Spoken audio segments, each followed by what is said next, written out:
Hello, hello, and welcome to Connect In.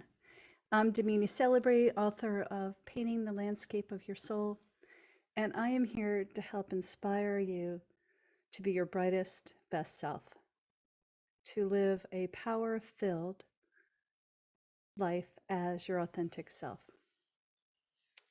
So over the past couple weeks, I have been exploring the inner game. You know, what it is, how to navigate it, what gets in the way.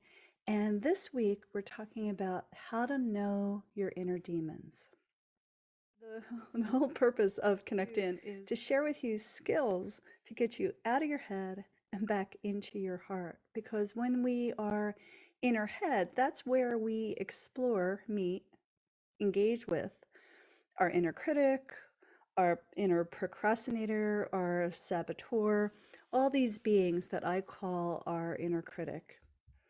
And they're helpful. They're absolutely helpful. They let you know when you're kind of on a precipice of change. I really do believe that um, when we engage our inner critics, our inner demons, it's because we are about to transform. And the easiest way for us to stop a transformational moment, think that we're not good enough, blah, blah, blah, blah, all those things that keep showing up. Let's talk a little bit about the inner game. So the inner game is this emotional landscape of how we grow and change, right? And so when we are in a really good place, right, we're clear, we're focused, we know exactly who we are and how we want to be in the world.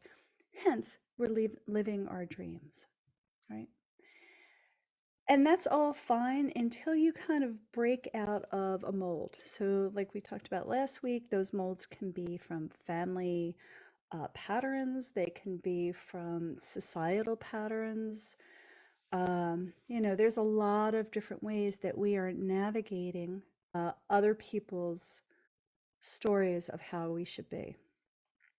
And so recognizing the first step is to really recognize that you are being waylaid by somebody else's agenda and not your own. And I believe the easiest way to navigate that world is by bringing your awareness to your body. Our body holds the roadmap for our transformation. And that comes out of actually a little bit of acupuncture theory where the meridians and points help guide you to your potential, to that highest expression of yourselves. So in a way, I see that as the roadmap on your body, right? Our body also guides us by sensations, feelings, and emotions. And we all have had that experience where we're kind of feeling into whether this, whatever this is, feels right for us, right?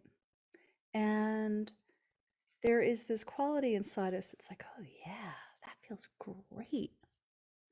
And then sometimes there's that kind of contracting feeling where this doesn't feel right. Right? That's a way that our body leads us. And that's super clear when you are dealing with simple things. Like, should I have pizza tonight or not? Or tacos tonight or not? Should I wear this or that? Right? But when we are truly in a growth spurt, and that's unique for each and every one of us, where what and how and when that growth spurt is. That's when our inner critic goes, whoa, wait a minute. You're about to change, you're about to grow, you're about to do something. Um, I feel like our inner critic, these limiting patterns, come in at a really young age. A real easy one is the stove is hot, don't touch it, right? That's easy and clear and safe. But, sometimes we get these messages that are set up out of fear with some concern. So I think I mentioned this last week. I have a family story that if I and visible, I will get hurt. Now, that's never ever been said out loud, but it is a pattern that I recognize. And so here I am in my big growth spurt, being visible, doing podcasts, doing video casts, being out there in the world. Yeah, my inner demons show up a lot.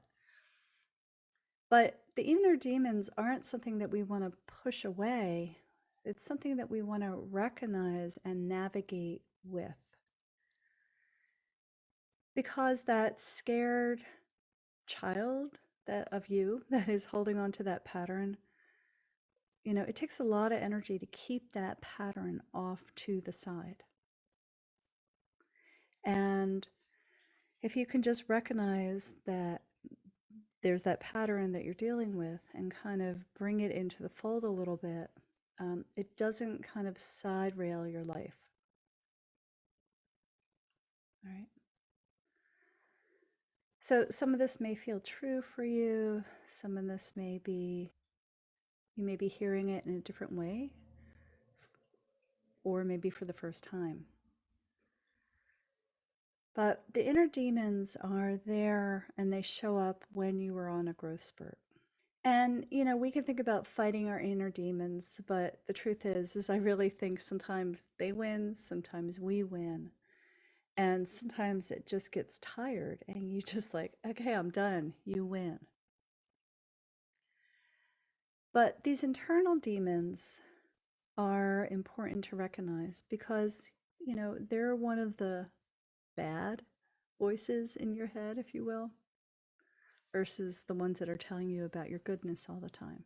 Sorry, I'm going to pause for a minute because I've been talking. I feel like what we need to do is come back into our body, get out of our head and back into our heart so you can hear this in a space of loving compassion for yourself instead of resistance.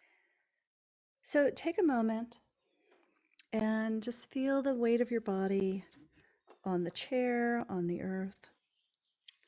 If it's good for you to allow yourself to soften your eyes, when we soften our eyes, we actually get into the space of our heart. When our eyes are wide open and we're looking, we're in the space of our head. So bring your awareness to the weight of your body on the chair. Come back to your breath. Bring your breath into your chest, down into your belly, down into your feet. Wiggle your toes. The most important thing that we can do is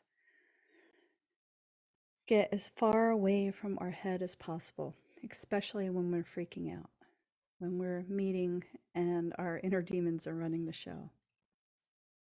Right? Breath to belly to feet. Wiggle your toes. The other benefit of doing breath, belly, feet is it's almost that energetic setup is almost like a lightning rod on your house, which means if your house gets struck by lightning, the energy moves right through the house via a pole and back into the earth. So it helps discharge excess energy. So when you do breath to belly to feet, you are moving all this kind of whirly and twirly in your head down so it can be neutralized into the earth. Pretty groovy, huh? Breath to belly to feet. The other thing that's beautiful about coming back into your body and getting out of your head is this is where you can really, really feel into your body and how it's guiding you. And I believe a couple weeks ago, we talked about your heart's yes, which is that full body yes or full body no that you get. And that's how your body is navigating you. Yeah. So breath to belly to feet. Notice how you feel. And if you can, just take a moment and really name how you feel. A little calmer, a little bit more centered, not as squirrely, and not as bouncing all over the place, right? Breath, belly, feet is a really great way to help keep yourself in check with yourself, keep yourself aligned with your heart. And we all know that it can be hard to do this work on our own. And I think that's why we all reach out to community. Community is so important, mostly because you're not doing it on your own. You're in the energetic slipstream of other people that have the same beliefs, the same desire to shine as you do. And we help each other that way. That old phrase, it takes a village.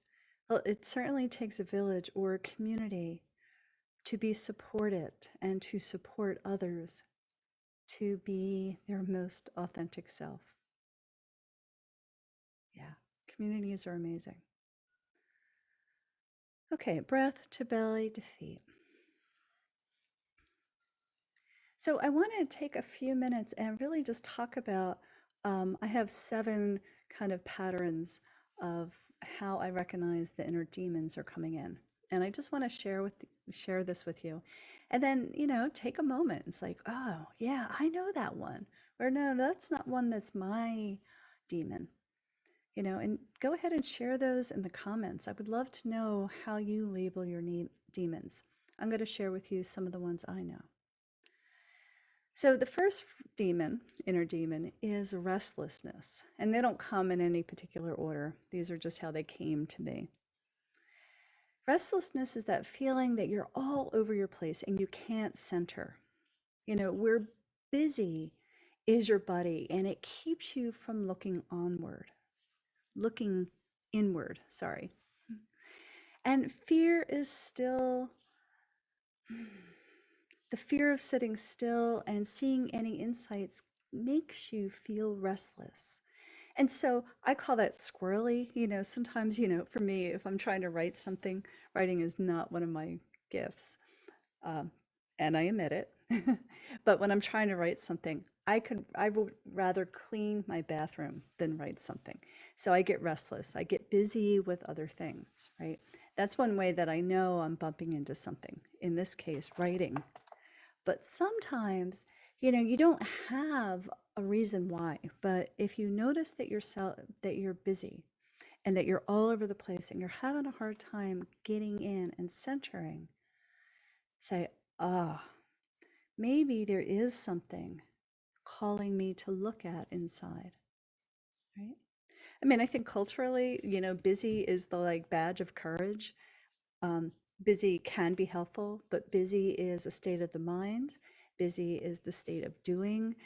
Busy is the state of making something happen. Totally the opposite of coming back in, connecting into your inner power and your inner voice, and listening to the guidance of your body and heart. Right? You can even feel restlessness makes you kind of bounce around. The opposite of restlessness is coming inside and just doing breath, belly, feet, getting centered, right? Another demon is distraction. You just can't focus. You are looking for the next shiny thing. And so I think about when you're moving closer to a personal insight or something that you desire the most, you get pulled away. Again, fear can be the underlying cause of distraction. So think about it. Is there something that you are really calling deeply in your heart to do?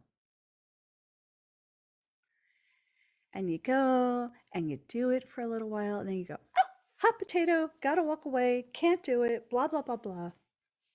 Right? I know this to be true for a lot of creatives, musicians, artists, like the thing, and I hang in that world, so I have a little bit more understanding of this, but I'm sure that I know this is in other parts of our lives. But, people who their biggest, deepest desire is to, for instance, play music, and they do it and they do it and they do it, and then they get really good, and sometimes they just pull away because that fear of not being good enough can actually stop them from doing what you love. And I think that's the case for all of us. The fear of not being good enough could keep us from doing what we most want in our heart, right? So we have restlessness, we have distraction, procrastination kind of goes in that line too. You avoid taking the next step or going towards what you desire the most with a 10-foot pole. Procrastination is also a form of fear, and procrastination can turn into your worst enemy. You know, procrastination can be like, I'm going to clean instead of doing something that I love. It could be getting a job that's okay, but it's not the one that you really want to go for. You know, ask yourself, what are you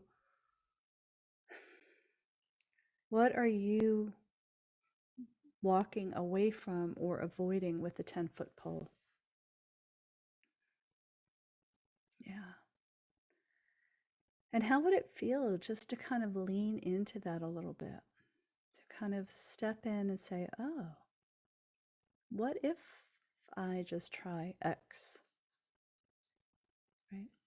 That's actually why I use the embodied creative practices, because those practices totally get you out of your head. And in a way, you're just kind of following, you know, twirls and doodling and color, and whatever's showing up is showing up, right? It's almost in a way discharging what's in the mind.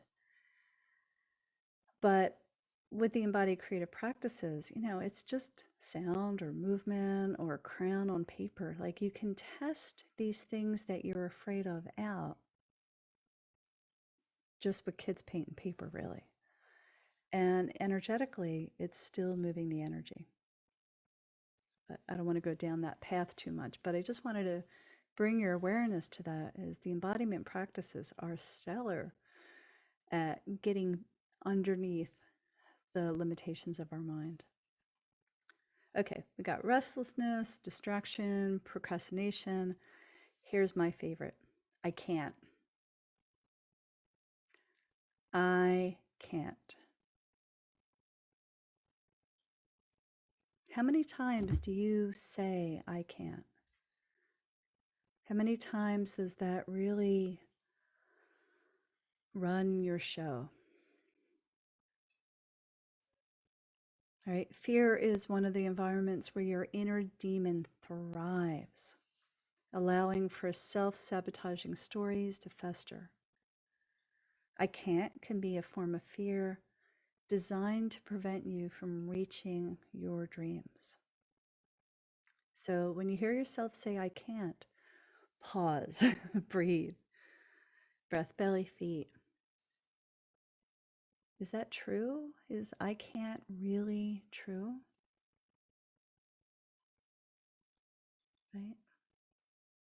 These are all reflective points for you, right? Some of us are resonating with all of these, some of them with one of them. So another inner demon is extreme malaise.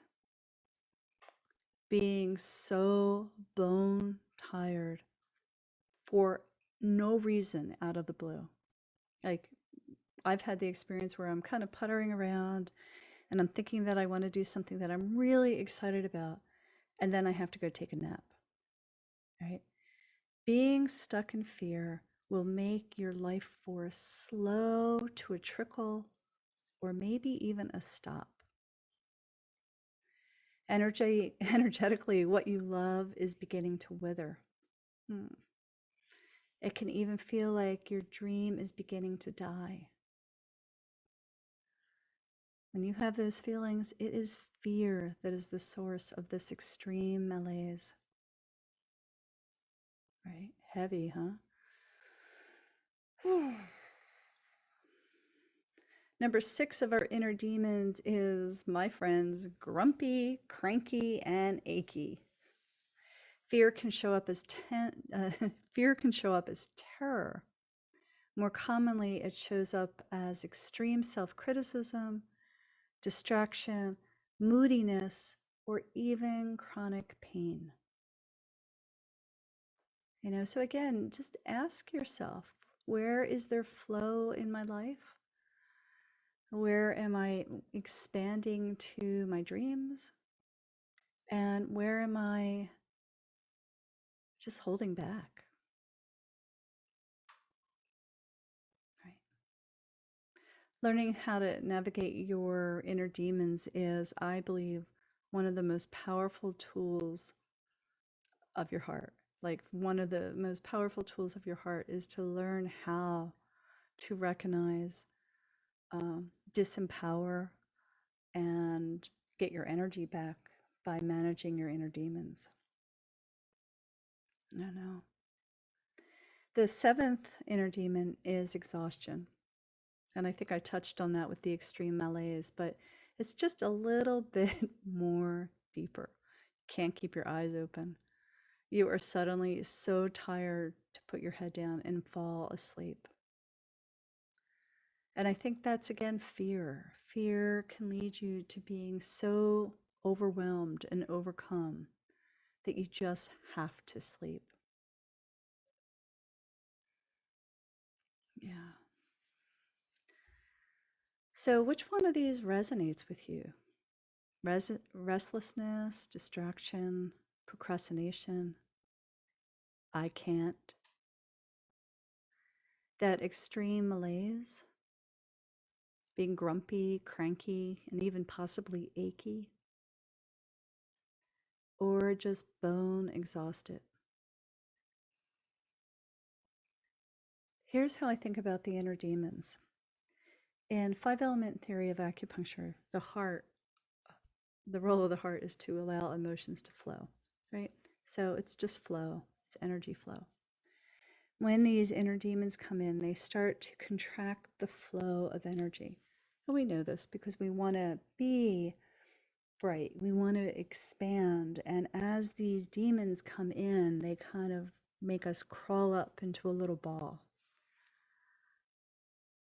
And that's hard. It's hard because then you're navigating energy at 10% instead of 100%. Right?